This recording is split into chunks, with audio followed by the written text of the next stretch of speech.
Paragone a Padova per i funerali di Giulia Cecchettin nel giorno del lutto regionale. Lacrime e commozione, gremiti Sagrato di Santa Giustina e Prato della Valle. All'uscita della bara applausi e un emozionante muro di rumore. Amore mio, grazie per questi 22 anni, ti immagino abbracciata alla mamma, le parole di papà Gino dall'altare, la speranza che questa pioggia di dolore germogli e produca un frutto di amore e pace. Da Padova a Saonara l'ultimo viaggio di Giulia verso la sepoltura accanto alla mamma, la sorella Elena. Eri la persona migliore del mondo, continuerai ad essere il mio angelo custode. Nell'omelia del vescovo di Padova il messaggio ai giovani perché sappiano imparare il rispetto e il vero senso dell'amore. Su Filippo chiediamo la pace anche per lui e per i suoi genitori. Tantissimi giovani e studenti in Prato della Valle e in chiesa. Quello di oggi è un punto di partenza nella battaglia per le donne. Lo sciopero di medici e infermieri a Venezia, la manifestazione dei camici bianchi per denunciare lo stato di crisi della sanità pubblica. Raccolti a Palazzo Nievo a Vicenza centinaia di giocattoli, un camion li porterà il 7 dicembre ai bimbi di un orfanatrofio in Ucraina.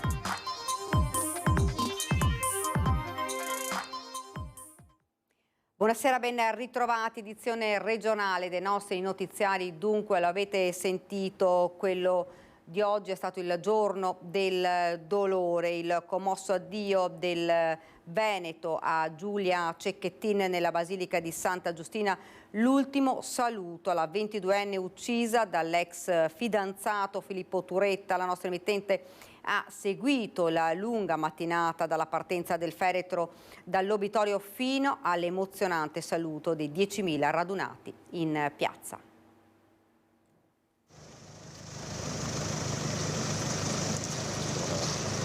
Sono da poco trascorse le 10:30 quando la bara bianca coperta di rose esce dall'obitorio di via Cornaro a Padova per essere caricata sul carro funebre e raggiungere la Basilica di Santa Giustina.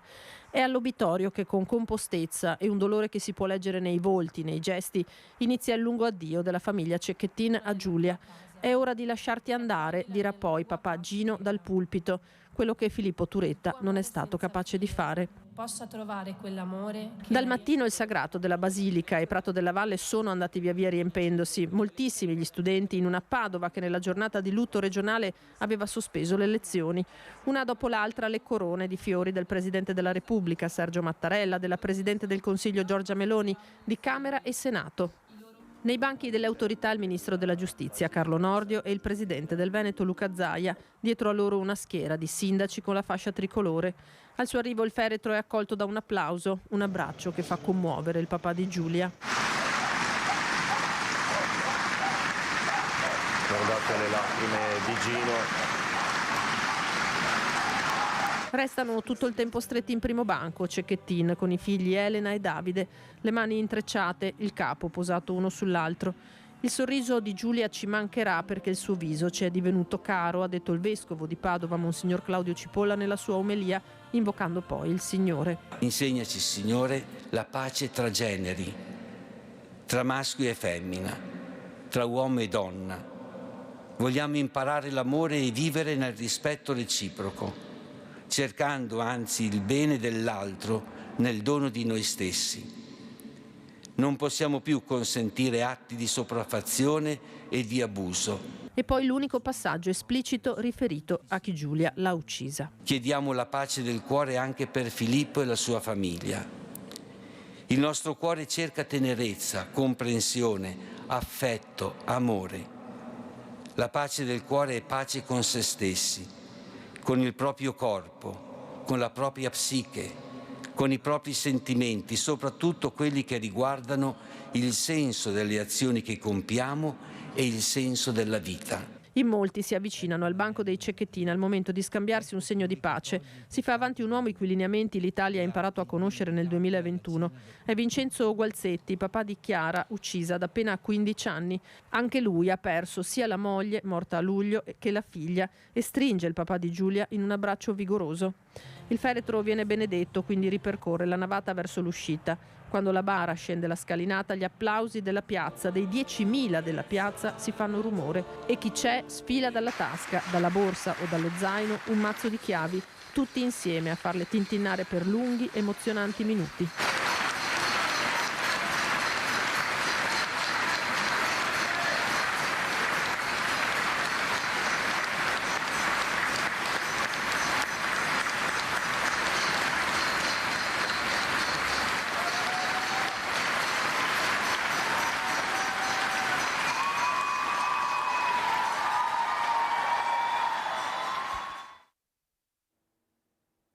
Non odio ma speranza nelle parole di Gino Cecchettin, che si è rivolto agli uomini, alla politica e soprattutto alla sua Giulia.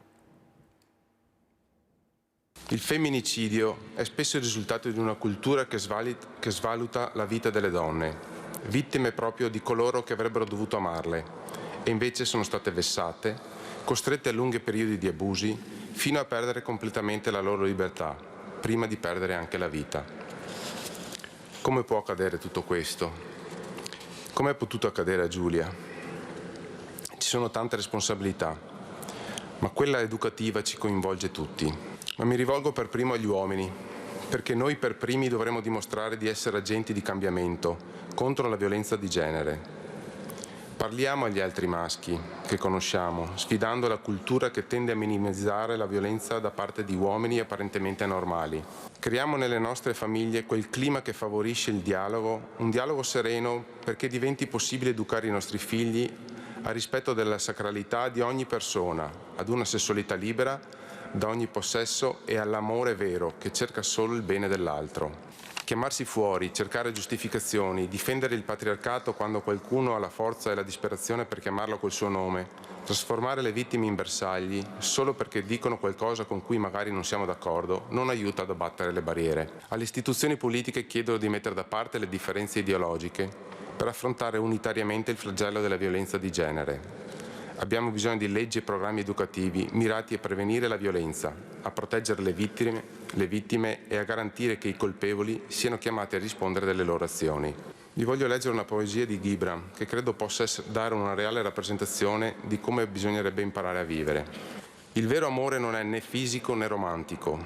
Il vero amore è l'accettazione di tutto ciò che è stato, sarà e non sarà. Le persone più felici non sono necessariamente coloro che hanno il meglio di tutto, ma coloro che traggono il meglio da ciò che hanno. La vita non è una questione di come sopravvivere alla tempesta, ma di come danzare nella pioggia. Cara Giulia, è giunto il momento di lasciarti andare. Salutaci la mamma. Ti penso abbracciata a lei e ho la speranza che strette insieme il vostro amore sia così forte da aiutare Elena, Davide e anche me, non solo a sopravvivere a questa tempesta di dolore che ci ha travolto, ma anche ad imparare a danzare sotto la pioggia. Sì, noi tre che siamo rimasti vi promettiamo che un po' alla volta impareremo a muovere i passi di danza sotto questa pioggia.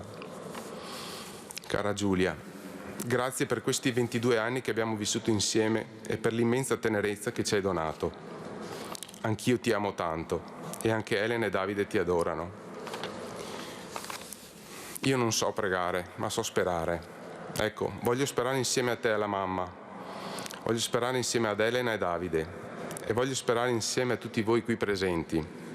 Voglio sperare che tutta questa pioggia di dolore fecondi il terreno delle nostre vite. E voglio sperare che un giorno possa germogliare. E voglio sperare che produca il suo frutto di amore, di perdono e di pace. Addio Giulia, amore mio.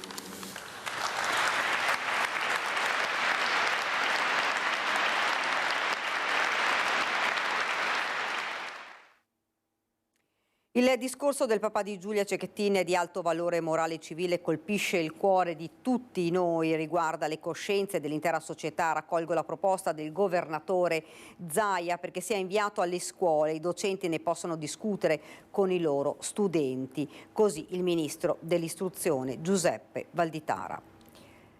Ciao Giulia, per quello che sei stata, adesso starai qui con noi. Tante persone a Saonara si sono strette attorno ai familiari della ragazza accompagnando il feretro in cimitero. Ora Giulia riposerà accanto alla mamma Monica.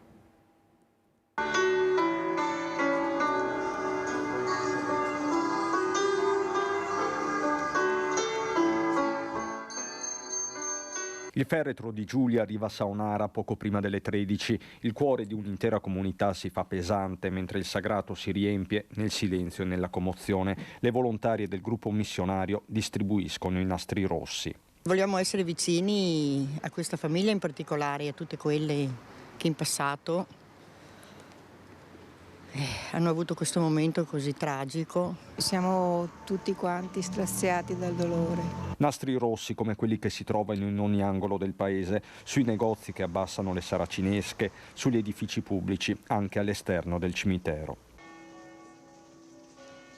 Dentro la chiesa di San Martino le preghiere accompagnate dal coro e da un piano, fuori l'abbraccio che si fa via via sempre più grande. C'è chi conosce la famiglia Camerotto, chi conserva un ricordo di Monica, la mamma di Giulia, scomparsa poco meno di un anno fa. Signora Monica, era amica proprio di mia figlia. E una cosa triste così non si è mai sentita qui nei dintorni. Tocca veramente il cuore. Don Francesco, che ha accompagnato i familiari di Giulia per tutta la giornata, va oltre il conforto e si rivolge direttamente alla ragazza. Le sue sono parole di gratitudine. Tu continuerai a vivere in questa nostra comunità, ti verremo a trovare affinché il tuo volto, la tua presenza possa essere di forza. Vorrei che così dicessimo insieme tutti adesso questa parola: grazie. Ci sono poi i ricordi privati di una maestra di Giulia, di un'amica e della zia, quel sorriso che contagiava tutti, semplice e rasserenante. Con te abbiamo imparato che non può esserci compleanno senza spegnere le candeline, che anche abbracciare gli alberi può dare qualcosa. Volevamo continuare ad abbracciarti e dirti ti vogliamo tanto bene, come una bambina. Ma forse l'unico abbraccio che volevi davvero era quello della tua mamma. Quello di Saunara non è un addio, ma un impegno a non dimenticare. Quando il feretro esce, l'applauso scarica la tensione accumulata in 3 lunghe settimane. Poi ad accompagnare Giulia al cimitero per riposare accanto alla madre Monica è un fiume di persone. Nella chiesa di Saunara, per il momento di preghiera prima della sepoltura di Giulia, le toccanti parole della sorella Elena, che ha voluto tracciarne il ricordo intimo. Ecco i passaggi più significativi. Giulia era buona, è la persona migliore che io abbia mai conosciuto. Giulia amava la letteratura inglese, Jane Austen, e voleva andare a vedere la brughiera. Giulia si dimenticava sempre le chiavi e una volta, tentando di scavalcare il cancello per entrare, si è strappata il cappotto e la felpa. Giulia era la mia sorellina, ma era anche la mia sorella maggiore, e Giulia mi diceva cosa dovevo fare quando non ero sicura e mi dava sempre ottimi consigli, che molto spesso non mi piacevano perché non erano quello che speravo di sentirmi dire, ma lei era onesta e dava ottimi consigli. Le notti d'estate andavamo in un parchetto vicino a casa e ci stendevamo sulla cesta di corda. Rimanevamo lì ad ondolarci piano, guardando le stelle, sentendoci infinite, con le viti che si conficcavano nella schiena perché forse eravamo un po' troppo grandi per quella cesta, ma a noi andava bene così. Ora Giulia, in quella cesta ci sto comoda, ma non è più bella senza di te, perché guardo il cielo e ti vedo in mezzo alle stelle, che fai a metà di un gelato con la mamma. Prima o poi ci rivedremo, te lo prometto, ma fino a quel momento so che sarai con me e che continuerai a essere il mio angelo custode, perché in fin dei conti lo sei sempre stato.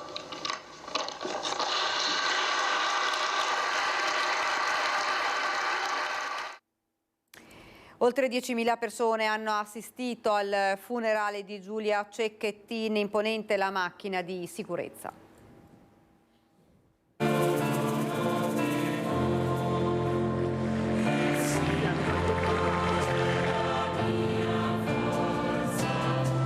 Il sagrato della Basilica di Santa Giustina e Prato della Valle per contenere oltre 10.000 persone arrivate a Padova per il funerale della 22enne uccisa da Filippo Turetta.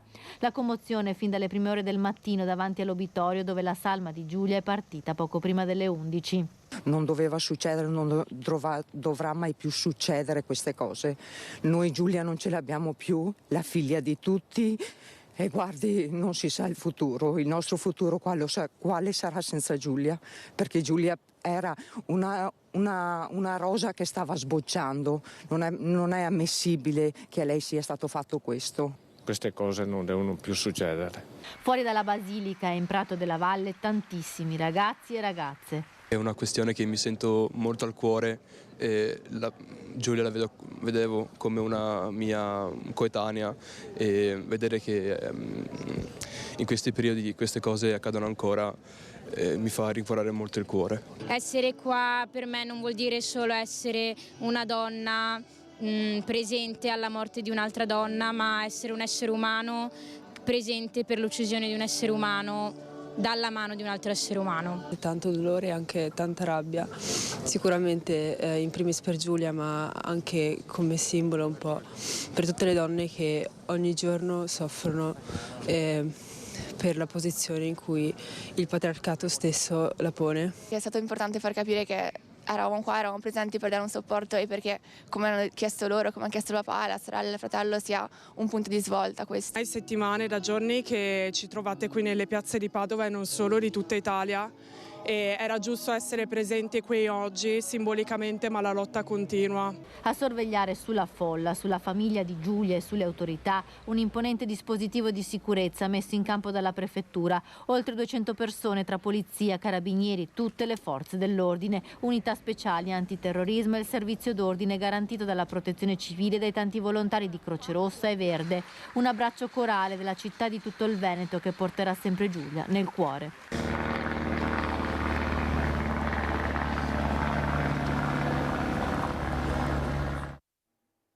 Ci fermiamo, c'è un istante di pubblicità.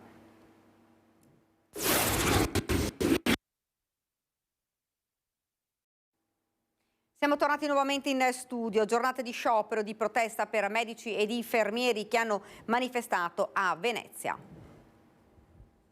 Un giorno di sciopero, un giorno in cui si ferma la sanità per non doverla fermare per sempre.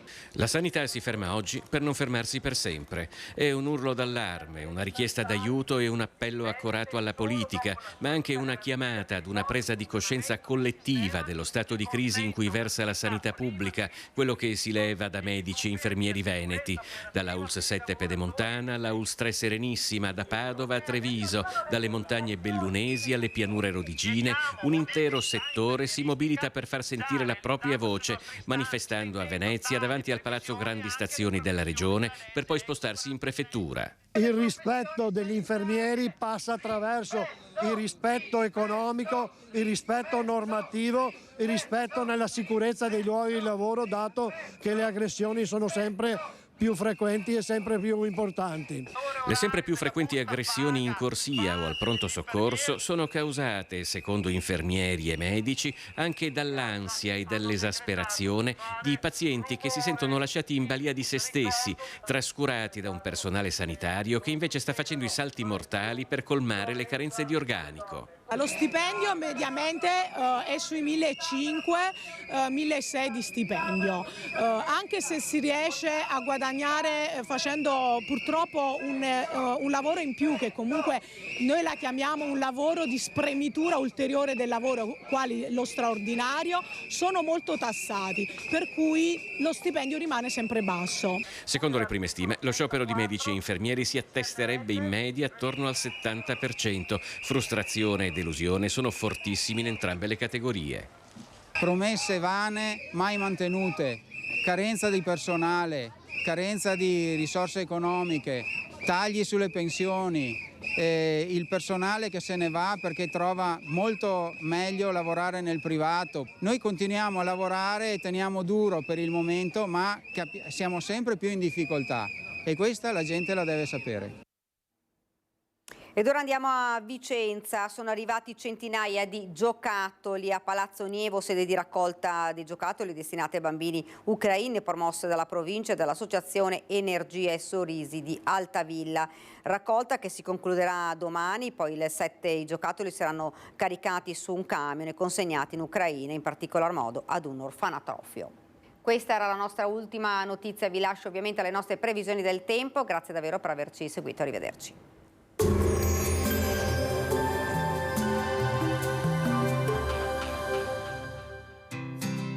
L'Unic Star, le uniche pagliette antibatteriche in commercio, prodotte anche per i marchi più importanti, sia nazionali che internazionali.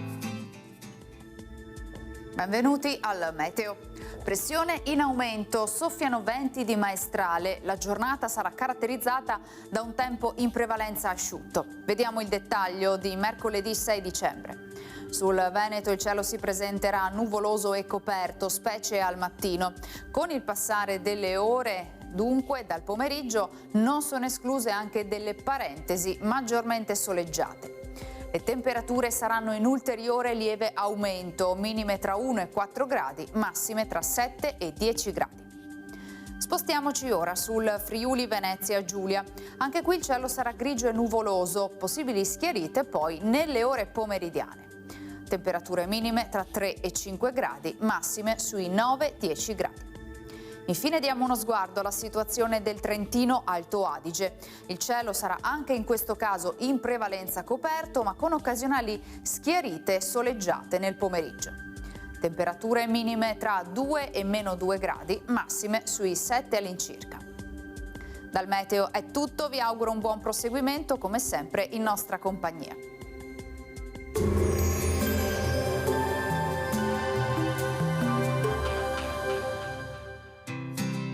L'Unic Star, le uniche pagliette antibatteriche in commercio prodotte anche per i marchi più importanti, sia nazionali che internazionali.